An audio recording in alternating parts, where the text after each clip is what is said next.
Opening statement. Inspector Thorne, private investigator.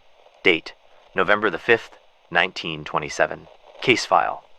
The Silent Choir. A curious report has reached my desk from the village of Ashford Hollow. The residents speak of an old church, St. Winifred's chapel, long abandoned and decrepit, which has become the source of a peculiar disturbance.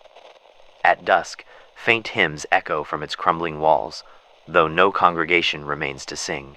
Several individuals who ventured inside have vanished without a trace. The village is gripped by fear, and its people refuse to approach the chapel. Their descriptions are unsettling, but fear breeds exaggeration. I journey to Ashford Hollow to separate fact from superstition. Ashford Hollow was a quaint village, nestled in a hollow surrounded by thick, ancient woods.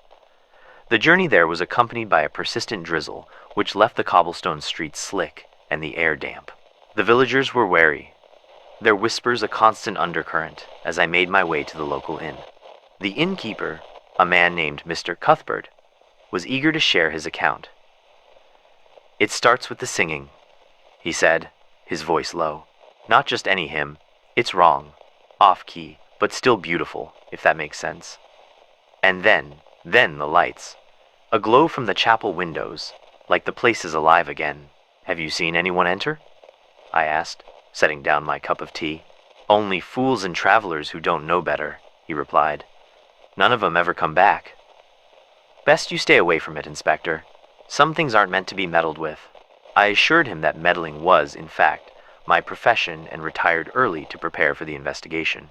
St. Winifred's chapel sat at the edge of the village, its silhouette a jagged outline against the twilight sky. Ivy climbed its stone walls, and its once sturdy wooden doors hung askew on rusted hinges.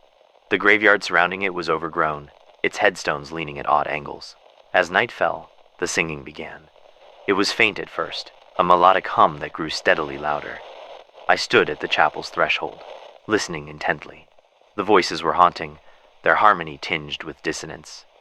It sounded as if 100 souls were singing in unison, yet no one was inside. Pushing the doors open, I stepped into the chapel. The air was heavy, laden with the scent of damp wood and decay. The interior was dimly lit by an otherworldly glow emanating from the altar. The pews, long abandoned, were covered in dust, and cobwebs draped the rafters like ghostly shrouds. I approached the altar, noting the strange symbols carved into its surface. They were unlike any religious iconography I'd seen, their angular shapes seemingly designed to unsettle. The hymns grew louder, the voices now clearly distinct. Some were male, others female, and a few sounded inhuman. I set up a small camp inside the chapel, intending to observe through the night. As the hours passed, the singing ebbed and flowed, rising to a crescendo before fading into silence. Then came the whispers. "Stay with us." The voice was soft, almost pleading. I turned sharply, but the chapel was empty. The glow at the altar intensified, casting long, flickering shadows across the walls. I felt an unnatural chill, as though unseen eyes were watching me. Dr. Vaughan had warned me of phenomena like this. He spoke of resonance echoes, imprints of events so emotionally charged they lingered in the fabric of a place. But this felt alive. The next day, I visited the village's oldest resident, a woman named Edith Marlowe. She lived in a small cottage near the edge of the woods, surrounded by herbs and charms.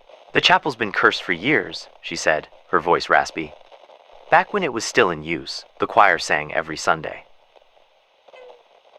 They were extraordinary. People came from miles around to hear them. But then Father Elias changed. Said he'd found a new hymn, one that would bring the divine closer." She paused, her gnarled hands trembling as she poured tea. "The first time they sang it, the earth shook. Half the congregation fled, but those who stayed, they disappeared. And the choir? Their voices never left."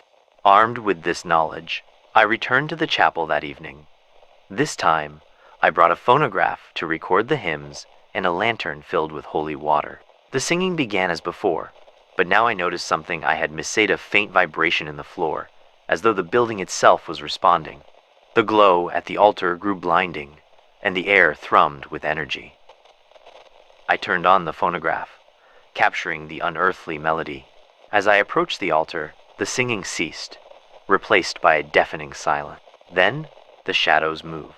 Figures emerged from the walls, their forms dark and indistinct. They surrounded me, their eyeless faces turned toward the altar. One stepped forward, its hand outstretched. It pointed to the phonograph, its mouth opening to release a single word. Why? The phonograph began to play back the recording, and the figures recoiled, their forms flickering like candle flames in the wind. Seizing the opportunity, I poured the holy water over the altar. The glow dimmed, and the symbols etched into its surface hissed as though burned. The figures let out a collective wail, their voices merging into a cacophony of despair. One by one, they dissolved into mist, leaving the chapel silent once more. Closing statement. Case file. The silent choir concluded. The phenomena at St. Winifred's chapel have ceased, and the hymns no longer haunt the village of Ashford Hollow. The recording of the hymns remains in my possession, though I am hesitant to play it again. The voices of the vanished choir, their anguish lingers in my mind. I cannot escape the feeling that their song was not meant for human ears. End recording.